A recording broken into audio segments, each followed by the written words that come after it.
So for those of you unfamiliar with the Acer Nitro, it's Acer's budget or more affordable gaming laptops that they have on tap.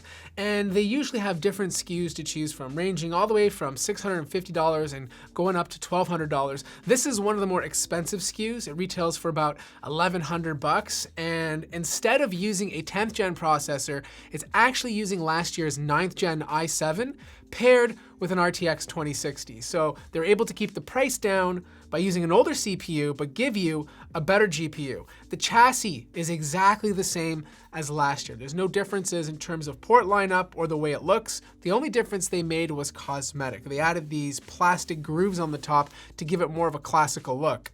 For those of you unfamiliar with the laptop, on the left-hand side, we have a Noble Lock, RJ45, full-size HDMI, USB Type-C, not Thunderbolt 3, 2 USB ports, and then on the other side, we have your barrel connector, LED indicators, and another USB port. The keyboard is exactly the same as last year, still using one color for backlighting, which is only red. You still have the full-size numeric keypad, and the keyboard is more than adequate for gaming. It's a bit mushy, it's not my favorite keyboard, but it's fine.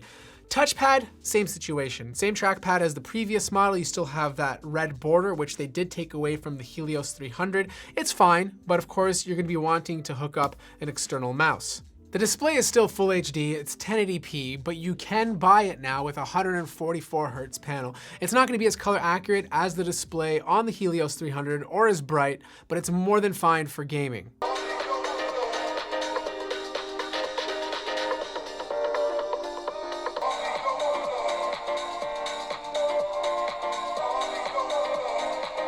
So the speakers on both of them are not that great. Acer needs to spend more money on putting better speakers in these laptops. Thankfully, they're gaming laptops and most of us are gonna be using headphones, but I still think it makes the product more attractive. Now there is a downfall if you buy the 9th gen 2020 model, and that's because you're stuck with the same motherboard from last year. That means the fans are both on the left-hand side, which are not the best positions for cooling. The newer models with the 10th gen processor or the AMD version have the fans on opposite ends, which does provide a better cooling solution. However, you do have the same typical stuff that you can upgrade: 2 slots for your RAM, Wi-Fi 6, a weak 48 watt-hour battery, which only gets you 3 hours of use before needing to charge.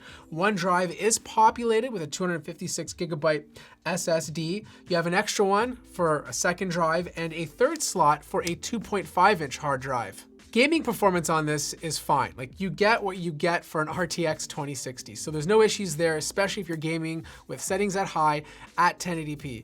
The only thing I have to say is if you're using the CPU to do other intensive work is that it doesn't perform as fast as it should. Acer has to be super aggressive with these thermals because the cooling solution inside of here is not up to par with some of the newer laptops that are on the market. You'll never pass 80 degrees Celsius, so the CPU is not getting hot, but the core speeds always hover around 2.3 gigahertz. Now the good news is you can still undervolt this, and I undervolt it to about negative 1.25, and I was able to get 300 megahertz more performance. Fan noise is not bad, like around 55 decibels, which is pretty standard for a gaming laptop. You do have the option to crank the fans to max. I don't suggest you do it because I didn't see a performance difference during my testing. So here's the problem. The Acer Nitro lineup is becoming very confusing because you have an AMD model on the low end, which provides a lot of value for the money. You also have a 10th gen Intel version, which has the new cooling layout along with the AMD one, but then you have this 9th gen model paired with a more beefier RTX 2060. I think you should stay away from this one, not because it's a bad laptop, it's just because you're not getting the performance you'd get if they had the newer cooling layout. On top of that, for $99 more, you can buy a Helios 300. It will give you the same GPU, the same high refresh rate, a more color accurate display, double the storage, and you'll have the new thermal layout, which is just better for performance. So that wraps up my review of the Acer Nitro 5. Choose wisely, like the video if you liked it, subscribe if you haven't already, and I'll see you guys in the next video.